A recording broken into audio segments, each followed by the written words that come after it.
Y'all, I just can't. I shouldn't be laughing, but what I just read has blown my mind. Have you all heard of this before?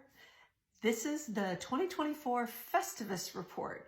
It is apparently a yearly report that's done, I guess, through Senator Rand Paul, who's a little bit odd in my view, but this is 100% worth reading. I put it up on my website under my blog, if you can find it anywhere, but I put it up there if you want to go look at it. If y'all don't know what Festivus is, if you weren't a Seinfeld fans, Festivus was this made-up holiday that came through in the Seinfeld episodes. And one of the things you do on this made-up holiday is the airing of grievances.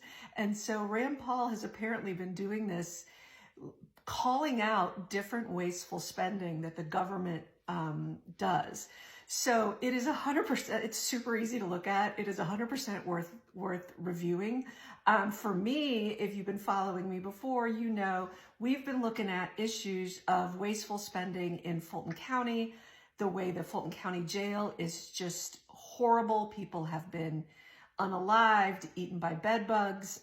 They do get federal money in addition to county money. Same goes with the district attorney's office. We know how much outrageous, wasteful spending there's been, including through federal grants at the DA's office. And now the DA's office has her hand out asking for even more money because she says she doesn't have enough.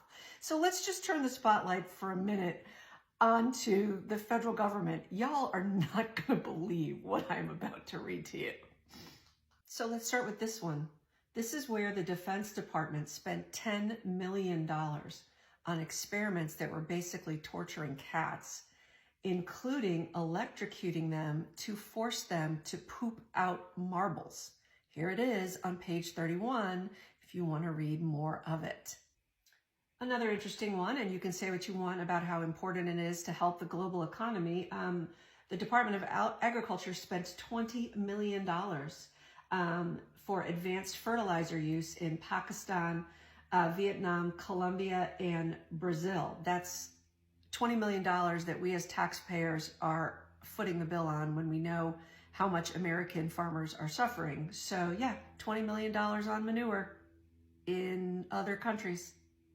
And I don't want to dive into the whole DEI controversy, but we apparently spent $288,000 making sure that bird watching groups were safe spaces.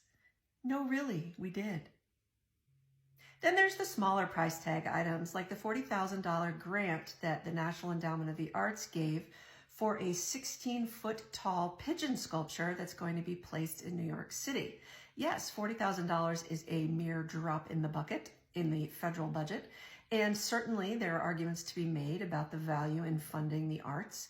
However, it's really hard to swallow that when we know how many Americans are having trouble putting food on their own tables and putting gas in their car. So yeah, we have a 16-foot terrifying pigeon statue.